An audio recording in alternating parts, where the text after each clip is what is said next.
pessoal, queridos amigos, homens de prata e mulheres de prata, especialmente as mulheres que vão ver hoje, que eu estou até com calor, dessa incrível mulher, Heleninha Deyama, que é uma pilota de off-road, de rally e de UTV, que simplesmente o carro dela pegou fogo e ela não sabia.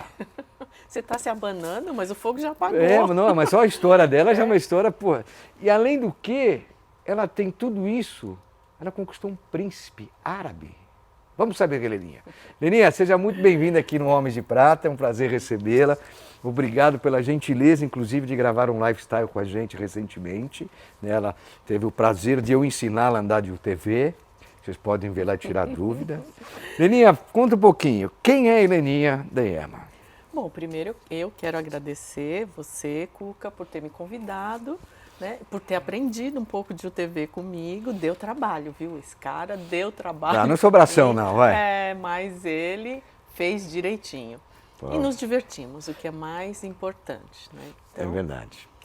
Heleninha, eu tô aqui hoje para contar algumas curiosidades, um pouquinho da minha história, porque as pessoas estranham muito, né? Quando eu desço do carro e tiro o capacete, por verem uma pequenininha como eu. Quanto você tem de altura?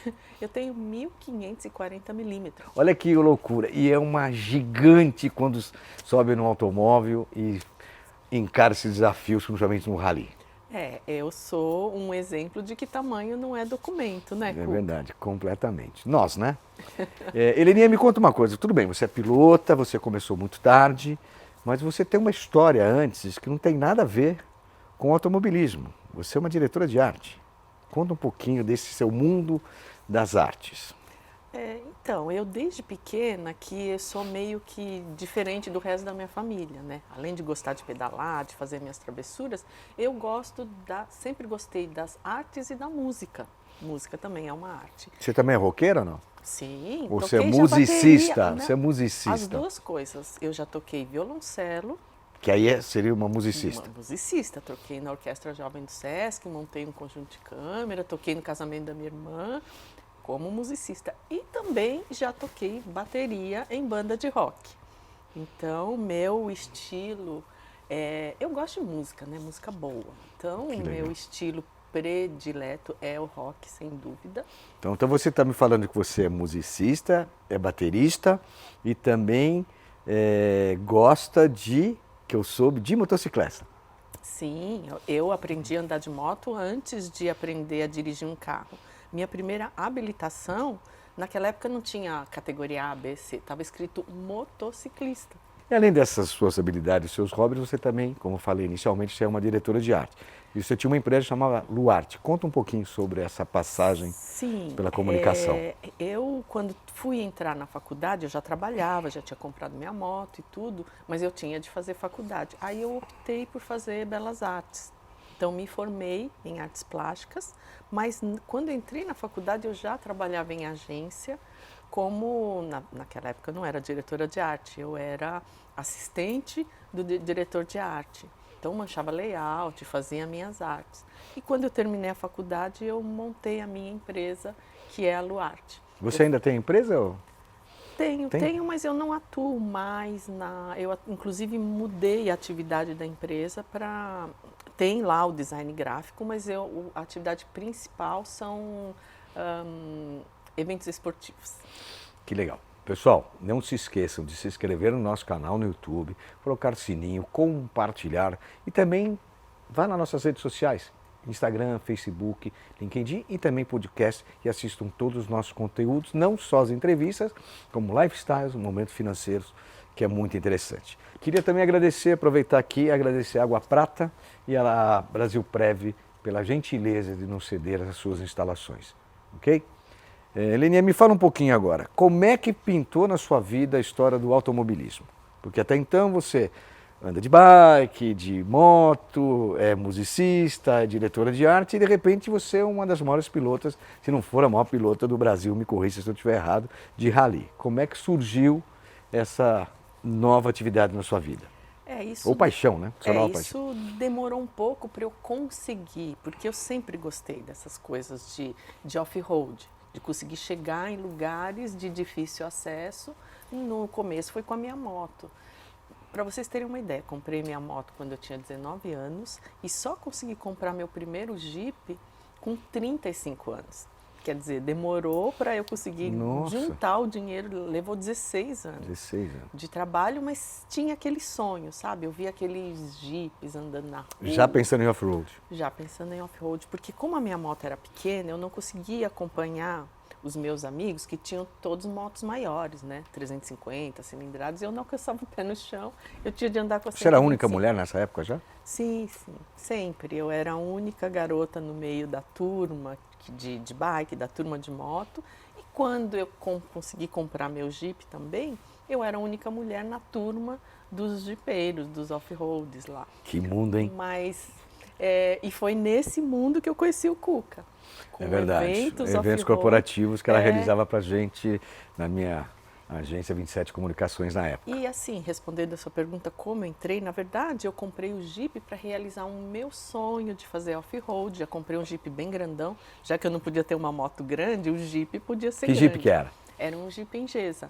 Engesa. Esse eu tenho até hoje. Ah, eu não sabia que você não tem, porque você foi num dos primeiros eventos, acho que você foi com ele. Com ele, Depois eu tive outros Jeeps, mas esse, como a primeira moto eu guardei, o primeiro Jeep eu guardei, esse eu não vendo. E eu comecei a fazer trilha, tive a sorte de entrar numa turma muito boa.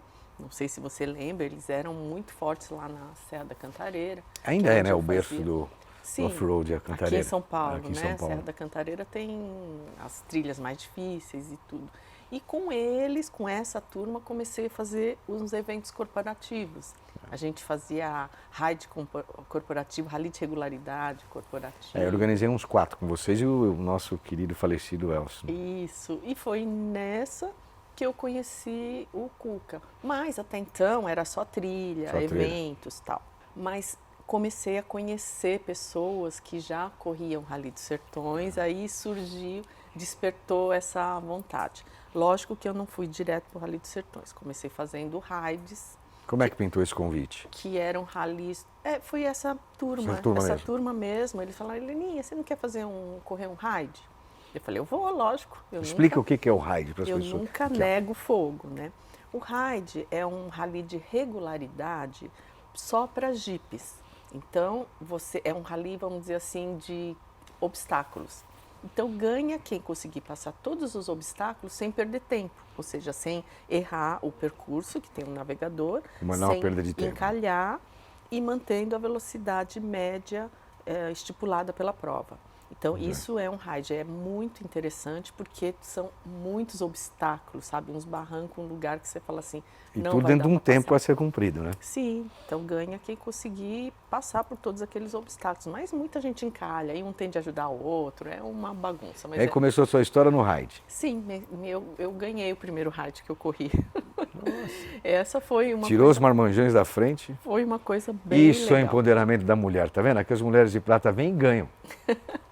Isso foi muito legal. Me emprestaram um computador de bordo, que tem de ter, né? Arrumaram um bom navegador para mim.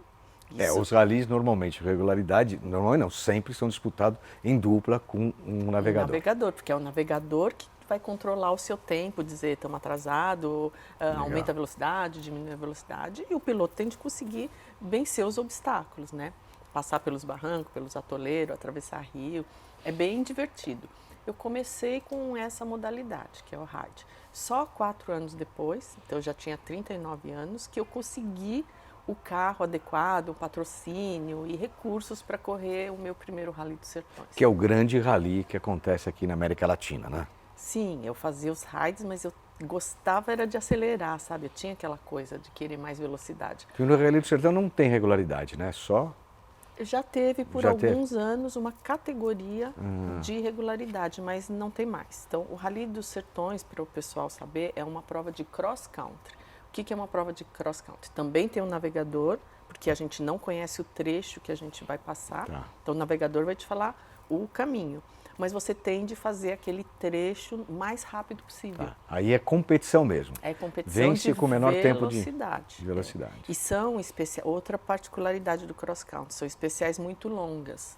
Então, o mínimo de uma especial. Especiais são trechos. Sim, os trechos cronometrados. São chamados de especiais. Esse trecho você tem que fazer o mais rápido possível. E varia em média de 250 a 350 quilômetros de trecho cronometrado. Na pauleira, no buraco. Na pauleira. No buraco, atoleiro. Buraqueira. Nossa, sem conhecer. Sem conhecer. Você está na mão do navegador, ele vai falar 200 metros, bifurca e direita. ele no seu pé. E ele no seu pé. Não, e eu andando o mais rápido que eu puder, né? É muito legal, gente. Isso é uma modalidade de rally cross country.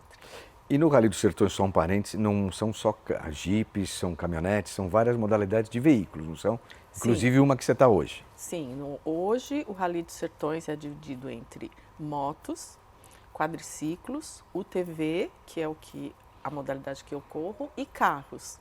Na época que eu entrei em 1999, foi o primeiro Sertões que eu fiz, não existia UTVs, mas tinha caminhões. Ah, é verdade, então era disso, moto, quadriciclo, carros e caminhões. Não tem mais. Caminhões também, há alguns anos não temos mais. Infelizmente, né? Porque no Dakar era bem legal, né? O Dakar tem. E você está indo para o 18º Rally dos Sertões. Sim. Quanto você correu de jipe? Ou de caminhonete? De carro, de né? Carro. Comecei com jipe, depois caminhonete, depois teve a Pajero. E eu corri 14 sertões de carro. De carro. E já 3 de UTV. E eu vou agora para o meu quarto sertão de Heleninha é UTV. patrocinada pela Canam, uma das maiores empresas do mundo de UTV, que é aquele de estilo gaiola, né? Vamos dizer, é uma gaiola. Como é que você classificaria essa nova categoria que você corre? Porque é muito legal, é veículos fantásticos, eu andei com ela, é muito legal. É um pouco complicado de descrever o UTV. Quando Mas é um gaiolinha profissional. O que sabe o que eu faço? Eu mostro uma foto. Então nós vamos É um gaiola ou um quadriciclo com gaiola? É diferente, porque gaiola mesmo existe os carros, que é tipo gaiola, tem mas é só uma referência, gaiola, né? E é meio diferente, né? Porque imagina que o UTV é um veículo com tração 4x4, com uma suspensão independente nas 4 rodas, o forte dela é a suspensão.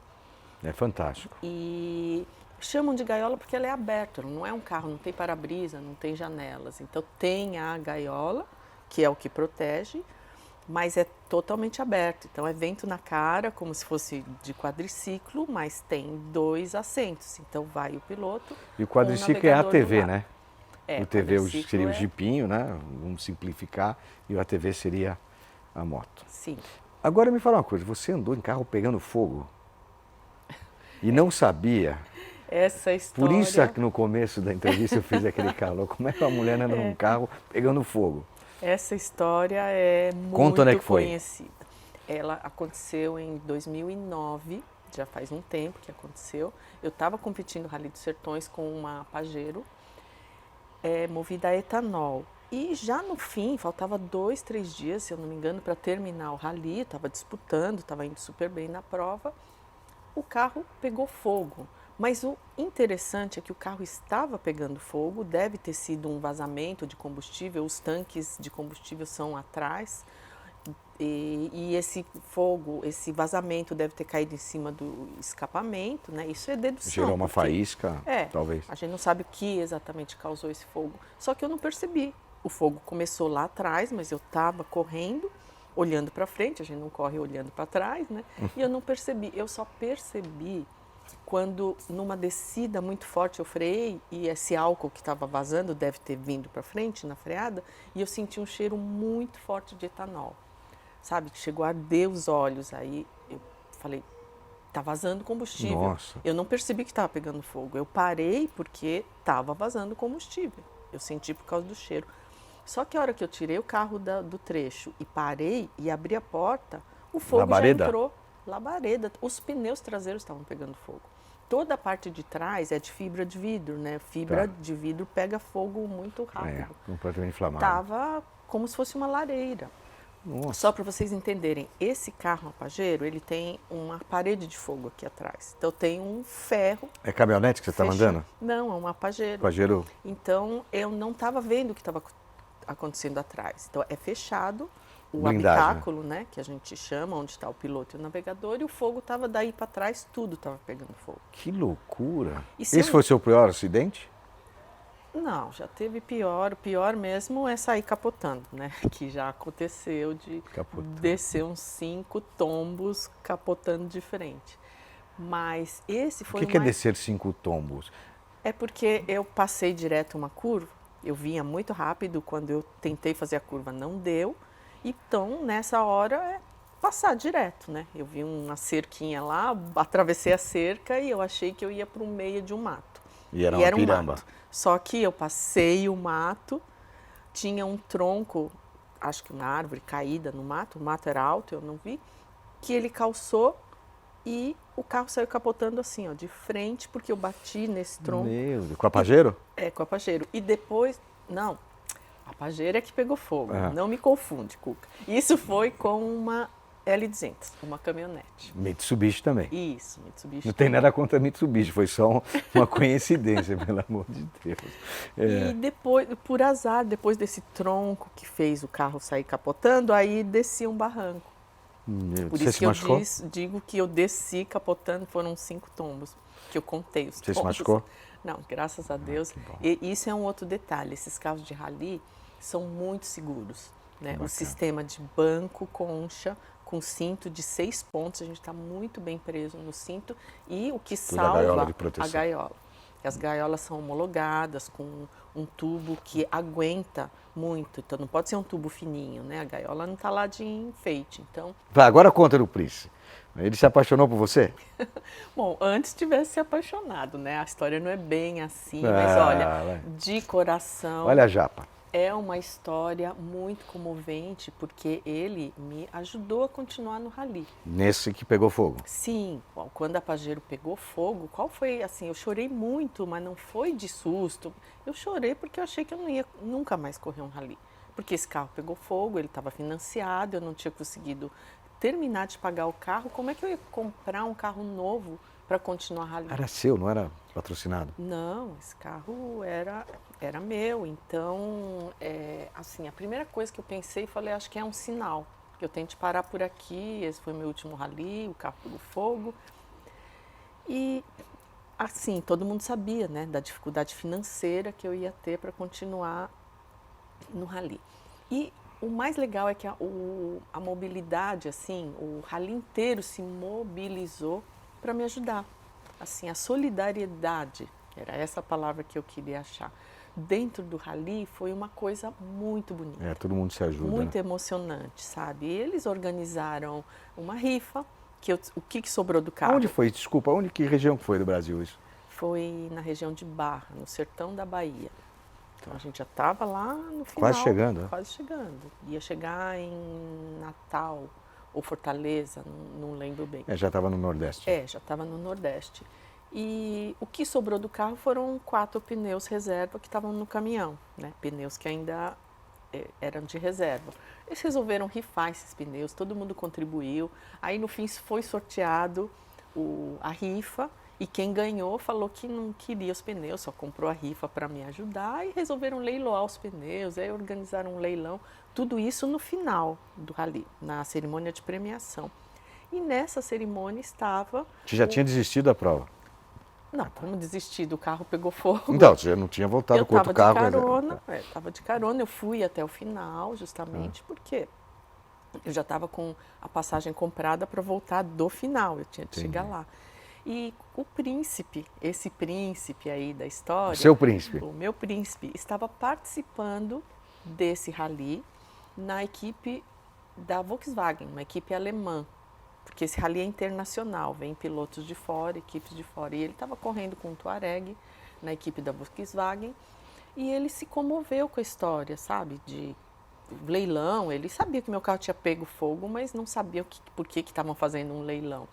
Aí ele interrompeu o leilão e falou assim, olha, não é um lance, mas eu quero fazer uma doação para ela. Vocês continuam aí com o leilão de vocês, mas eu quero ajudar a Helena a continuar correndo rally. E me fez uma doação de $20 mil para ajudar a comprar o carro novo. Você falou, é pouco, porque para um príncipe. Gente, mas aí que eu chorei mesmo, né? Se eu chorei no dia que pegou fogo, porque eu achei que eu não ia conseguir continuar correndo rally, depois de tudo isso que aconteceu, a solidariedade dos colegas e a doação do Príncipe, eu falei, eu vou continuar correndo rally. E foi muito emocionante. Aí que eu chorei mesmo de emoção.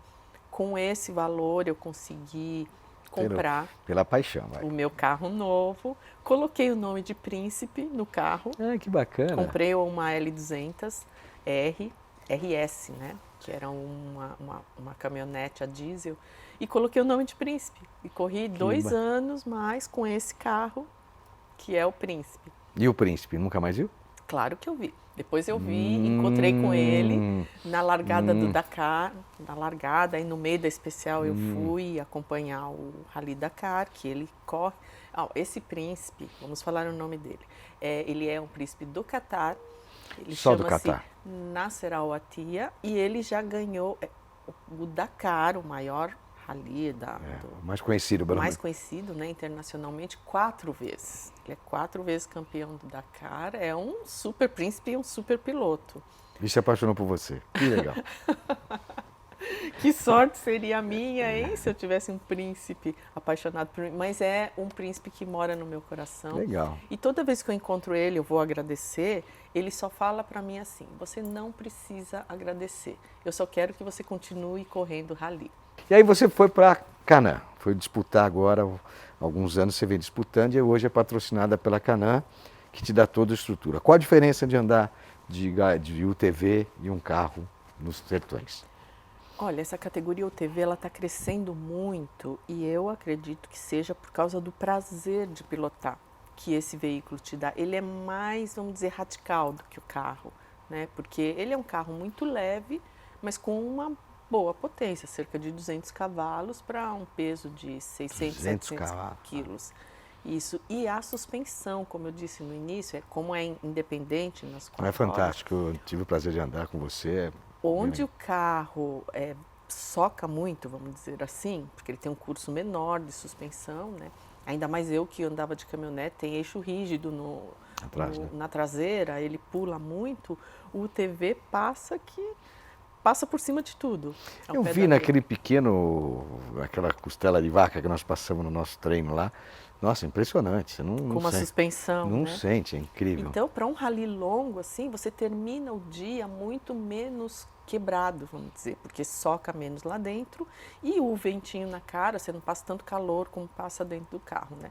Mas nem tudo é perfeito. Também tem um lado ruim, que é vento na cara, mas também lama, água, Eu poeira. sei, viu? Eu sei que é lama, que eu tomei lá uns capotes também. É engraçado a linguagem, né? Quando você fala, soca, umas coisas que a gente não tem o hábito de imaginar. Para mim é pegar buraquinho, né? Mas ali a gente voa muito, pega a buraqueira grande, viu? E agora me fala, tem uma outra coisa que você, além de tudo, é a rainha aí do automobilismo brasileiro de off-road, mas você só faz tudo de bike. A maioria das suas coisas, como é que é isso? Eu já adotei a bike como meu meio de transporte dentro de São Paulo, né? Porque São Paulo é muito complicado, muito trânsito, difícil de estacionar, porque meu carro de uso dia a dia é uma Hilux, é um carro grande. Então é complicado para estacionar, para manobrar, tudo. Então eu vou em todo lugar de bike. De moto não? É que agora eu estou sem moto, mas agora eu estou pensando em adquirir. Liga pro Príncipe. O Príncipe manda uma Meu próximo plano é uma moto elétrica. Que eu estou apaixonado por veículos elétricos. Porque o fato de andar de bike também tem essa consciência ambiental. Né? Total. Você olha para os lados nos carros, assim, 80%, 90% dos carros é uma pessoa sozinha.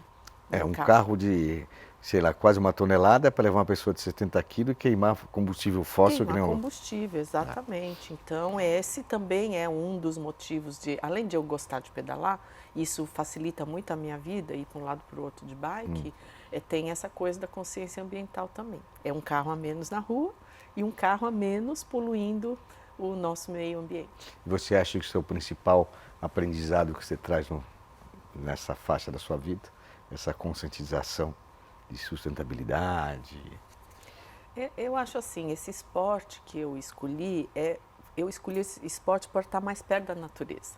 porque eu amo a natureza. A Luarte, sabe por que se chama Luarte? Por causa da lua. Então, eu sou uma pessoa que gosta de olhar para o céu, curte a lua, curte um pôr do sol, um nascer do sol, as plantas, amo planta e animais. Então, assim, eu já tenho esse DNA assim, ligado à natureza. Legal. Né? Só que a coisa do... Amo pilotar, mas a gente está poluindo, né, o ar. Entendo. A coisa da queima de combustível é uma coisa que sempre me incomodou um pouco. Bacana. E agora, infelizmente estamos chegando ao final, que mensagem você dá para os homens e mulheres de prata? A minha principal mensagem é essa: nunca deixe de realizar seus sonhos, de perseguir, por mais difícil que seja, a realização dos seus objetivos. Não deixe os preconceitos e os tabus assim influenciarem as suas decisões e não tenha medo de ser feliz. Que legal. Conversamos com Helena Deyama, Heleninha, como carinhosamente todo mundo a chama. Eu queria deixar uma lembrancinha com você da nossa querida Água Prata. Nossa, que presente lindo! Tá, que você Muito obrigada, deguste bastante, Águas aproveite Prata. bastante. Ah. Com certeza. Heleninha, um beijo grande, obrigado. Beijo, beijo a todos vocês. Foi um prazer estar aqui compartilhando um pouquinho das minhas histórias com todos vocês. Espero que E vai tenham gostado. voltar para falar sobre o Rally dos Sertões, em breve. Gente, Depois espero do que vocês Rally. tenham gostado. Queria mais uma vez agradecer a Brasil Prev, Água Prata, todos aqueles que têm nos acompanhado. Não se esqueçam de ir nas nossas redes sociais, no YouTube, Instagram, LinkedIn, Facebook. Compartilhem, sigam, que vai nos ajudar bastante. Um forte abraço a todos. Homens de Prata, uma geração de valor.